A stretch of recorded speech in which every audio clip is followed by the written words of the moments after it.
All right, guys, welcome back to another video. If you're new here, which I see a lot of you are, please consider hitting that subscribe button to help the channel grow. I make a daily gaming news video, so if you like the content, make sure to subscribe. Now, let's talk about this announcement here for Xbox Game Pass that happened yesterday. And this was, I would say, kind of a surprise announcement. Generally, they do their Game Pass announcements on Tuesdays. Every second Tuesday of the month, you get to see what's coming for that particular month and then into the early parts of the following month. But if you remember, last night we got the shadow drops of Remnant from the Ashes and Remnant 2 into Xbox Game Pass out of absolutely nowhere. And then yesterday we got the full list of games for the next Game Pass drop. And it is actually a pretty awesome, it's a very nice surprise here, or I would say a nice gift at the end of the year for Christmas from Xbox of games you're going to be able to jump in if you're subscribed to the service. So here it is. There are lots of games here. The last few Game Pass announcements we have gotten have been a smaller amount of games, 3, 4, 5 games. But here we have 12 games coming to the service. So these are the ones that are available right now. And I would say probably the biggest ones, Remnant and then Remnant 2. And they're available on cloud, console, and PC for Remnant from the Ashes. And then the same thing here for Remnant 2. Now, I've never played this series, but I've seen a lot of people really talk about it and say they really do enjoy it.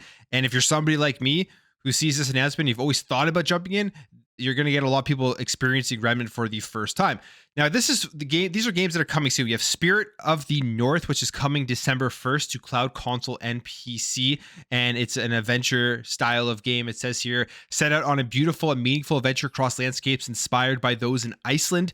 Discover a land left in ruin as you've guided across mountains by the guardian of the Northern Lights, solving environmental puzzles to uncover what happened to the ancient civilization that once lived there. So adventure puzzle style of game.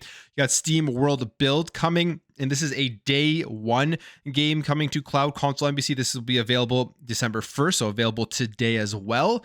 And it says that, I mean, it's a building game. If you ever played the Steam World games, it's those styles of games, and this is a new one into the series. You have Clone Drone in the Danger Zone coming to cloud, PC, and console on December 5th. I don't really know too much about that, but it says fight up to 15 players in the last bot standing. Team up online for online co-op or face down the robot emperor in story mode. Sounds like the perfect game to drop into Game Pass. Something not a lot of people probably know about. They go in, they see they can play with their friends, they spread the word, and then you'll probably see more engagement with this style of game. Rise of the Tomb Raider coming cloud, console, PC on December 5th.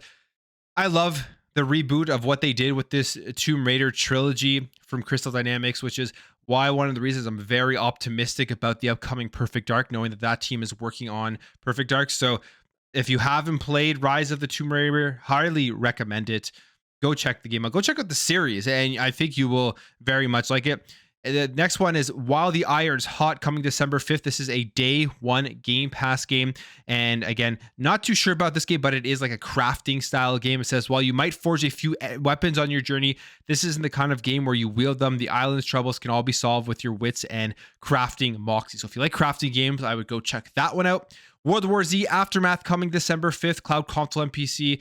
This is one of those shooters, third-person shooters, and you have tons of enemies on screen. You're going through and just kind of taking them out, fast-paced gameplay, which I do enjoy.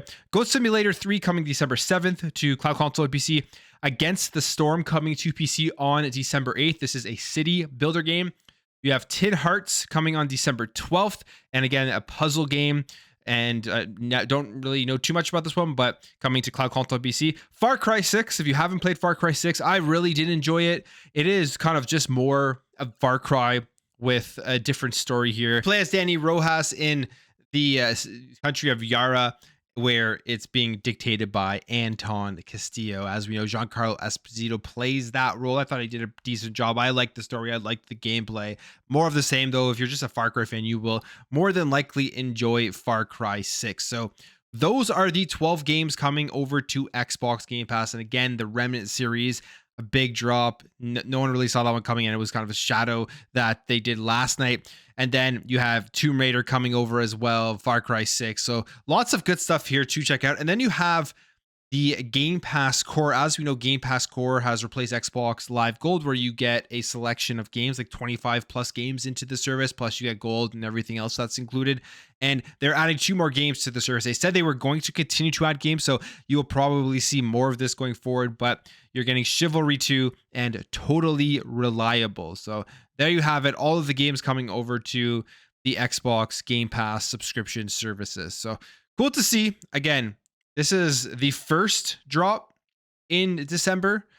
I have a feeling this next drop is going to be pretty good too. I think they're going to really go out with a bang at the end of 2023. The other interesting thing about the Game Pass announcement with these 12 games is there are a ton of games from Embracer. We have a tweet here from Crusader saying that Remnant 1 and 2, Rise of the Tomb Raider, Goat Simulator, Chivalry 2, which is a Game Pass Core, and World War Z Aftermath are all part of the Embracer group. So I am not surprised here if we somehow see Xbox in the future go out and make some purchases from the Embrace Group. They are selling everything off. They are trying to reduce their debt, and Xbox can afford to go and buy some studios, buy some IPs, whatever they're selling off if they think it would be good for the service. They have a bunch of great stuff.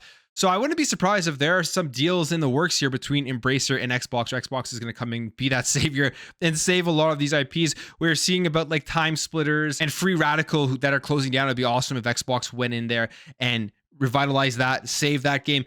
The KOTOR remake, which is supposed to be funded by PlayStation. It's supposed to be a PlayStation console exclusive. It seems like that game is dead. And I feel like that is the absolutely perfect opportunity for Xbox to jump in and save it and bring it back to where it should be, which is on the Xbox platform. The Knights of the Old Republic is an Xbox game. Everyone thinks about it as an Xbox game. I felt like when we saw the announcement of Knights of the Old Republic as a PlayStation console exclusive, that was a big miss from Xbox, but they have another opportunity here. That game isn't being made. You can almost bet that game is not going to be coming out. And if there's no crazy contractual stuff going on with it, I think Xbox has to jump in there, bring it back, and get that game made to release on the Xbox platform. But we will see going forward. Embracer is just been an absolute mess, and they're going to continue to try to offload some of the IP, some of the studios that they have. As they said, straight up, they just want to be reducing their debt right now. Now, let's jump over here and let's talk about some stuff that Phil Spencer said. He was in an interview at Xbox Brazil, and we know what's going on here with Brazil. They've raised the prices of the Xbox Series S. A lot of Brazilian Xbox gamers are extremely upset about this. And Phil Spencer didn't provide any more clarification. He was kind of asked about it, and then he just dances around it and just saying that they believe that they are super happy to be in Brazil, that the fans there, they like to listen to the fans at the community. I'm kind of paraphrasing here, but just said really nothing about the price of the Xbox Series S. So unfortunately, it seems like that is going to stay. Like the price of the Series S is going to stay. It obviously comes down to economical things, comes down to the business side of things. They run their numbers, and to them, raising that price is worth the negative PR. It's worth the backlash. It probably isn't going to hurt them as much as it would hurt them to keep the price where it was in the long run. That's obviously what's going on here. I don't see there would be any other reason. I don't see why they would just go out and raise the price just to raise the price. So we'll probably never know the exact financial reasons, the exact economical reasons why this happened. But unfortunately, in Brazil, Xbox has not gone back and reduced the price again for the Xbox Series S. Now, he does also talk about some other things that are positive, and that is the games that he's playing, Persona 5 Tactica, Spirit T, and Starfield on Game Pass. But the other thing here he talks about is his most anticipated game, which is Hellblade 2, and he says we don't have much longer to wait. So Hellblade 2 is coming out in 2024. Are we going to get the release date in the next week at the Game Awards? I have a feeling we're going to see some Hellblade 2 at the Game Awards. I have a feeling we're going to know when that game is coming out, because we also have this here that was a good find, and it is that Hellblade 2 has actually received a rating in Australia, and they received this rating in October. So it says here, Senua Sega, Hellblade 2 has received an R18 plus high impact violence age rating in Australia in October. This could be for the full game or for a new trailer. So we'll see. I mean, the Game Awards, if we see Hellblade, if they do bring it to the show, I hope it's a combat trailer. I really hope that's what it is. I hope they don't do another cinematic trailer and just show off how good the graphics are. We know this game is going to look incredible. We know it's going to have incredible graphics on the Xbox, on PC. but we want to see how they have improved the combat. Because I think for a lot of people that were kind of on the fence about the first Hellblade, I'm one of those people. I'm not the biggest Hellblade fan in the world. To me, it was kind of boring. I'll be completely honest. I know people love it, and I see why they love it, but for me, it was just kind of boring. And the reason I found it boring was because of the gameplay mechanics. So I hope they show off combat. I hope they show off how they've improved the gameplay and how they have been able to turn this game into a true big AAA experience now under Xbox with all the resources and time and money that they do have to be able to do that. Not just from a graphical perspective, because the first one already did look great, but we know this next one is going to look insane.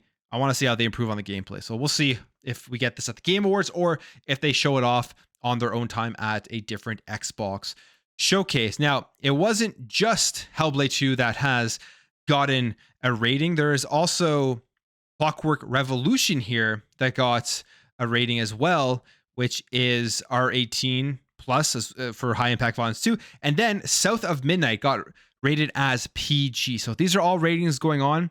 Don't know what that means. I would be surprised if South of Midnight is going to be out anytime soon, as that one's probably for a trailer. But I think Clockwork Revolution has a good chance here of coming out in 2024. It may be one of those games that is a lot further along in development. I mean, the trailer they showed off at the Xbox show was pretty in depth, and it could be one that releases at the end of 2024 when they're getting ready to close out the year. So we'll see what happens. Next year is going to be an amazing year for Xbox. I think 2023 was a great year as well. There's just so many games coming out. And the question here is, how does Xbox release all of these games? They have so many studios, so many IPs.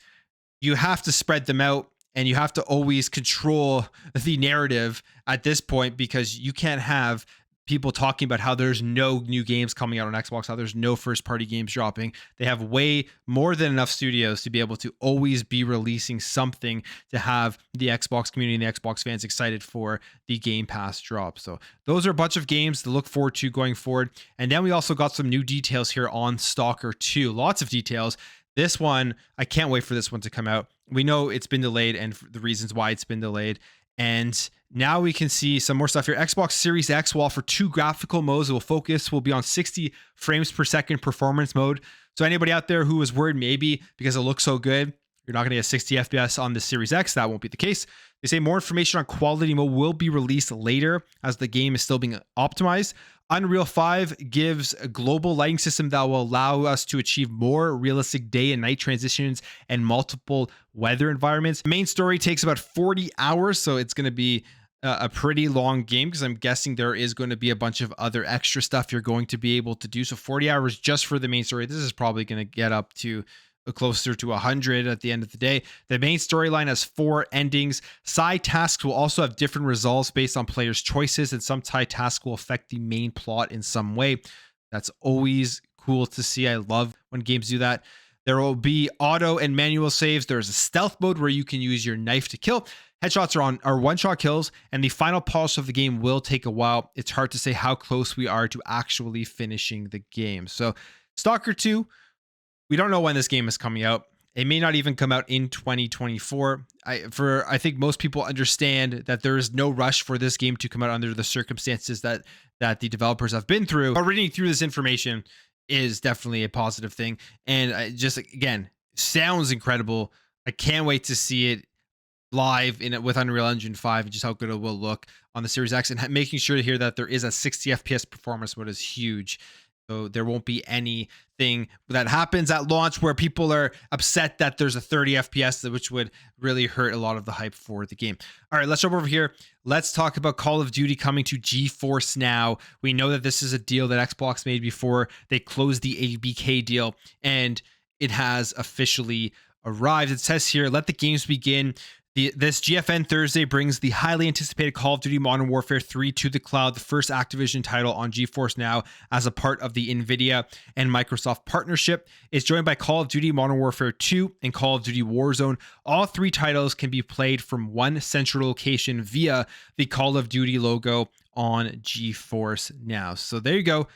The Call of Duty games, the Xbox NVIDIA deal is now in full effect. So if you're somebody who has this game on Steam, you're still going to be able to play it via the cloud streaming with NVIDIA GeForce. Now, I don't know why people would want to play Call of Duty through the cloud. in multiplayer, it just doesn't seem like it's the best way to play that style of game. But maybe if you have had experiences with it through NVIDIA GeForce Now, let me know in the comments below. What's the input like? Is it any good? Can you have a good multiplayer match with GeForce Now and with Call of Duty? And finally, let's end off here. Let's talk about PlayStation, because it looks like PlayStation is getting into some trouble, as we know they're being sued in the UK for billions of dollars, and the Competition's Appeal Tribunal is allowing that case go forward there. And now it looks like they're getting in some more trouble here in Germany. It says Consumer Protection Agency in Germany has issued a warning to Sony in regards to the terms and conditions of the PlayStation Network. Sony is asked to strike these points and conditions, otherwise it will go to court. So here are the things that Sony is going to have to do, or they're going to be taken to court. They're going to have to, they say you lose your right of withdrawal for a game purchase if you download the game. So they're going to have to get rid of that in Germany. Basically, if you bought a game and you want to return it after you didn't like it, but you've downloaded, right now you can't. I think that's kind of absurd. I think you have to be more along what Steam does, where unless you've put in a certain amount of hours into the game, you should still be able to return it. But if you just downloaded it and never played it, and they know if you've played it or not, then it doesn't make any sense that you can't return it. It says store credit needs to be used within 24 months or it's gone. Again, another terrible things in their terms and conditions of using PSN. They're going to have to get rid of that. And parents are obligated to pay for any purchases that children under 18 make. So you hear those stories, right, where kids get access to their parents' credit cards and they go on and they spend hundreds and thousands of dollars on PSN, and the parents want a refund because, I mean, they didn't want that to happen. Now, with that being struck, they may actually get their money back. So we'll see what happens if PlayStation actually goes through with this, and whether they go to court and fight it and all that type of stuff. But if it's only in Germany, they may just end up changing the rules specifically for Germany. But this also may end up them changing the rules across every country that they're in. It's an interesting time now. They're going to court in the UK and they may be going to court in Germany. But I will end the video there, guys. If you did enjoy this video, hit that thumbs up. If you are new here, hit that subscribe, and I'll catch you guys in the next video.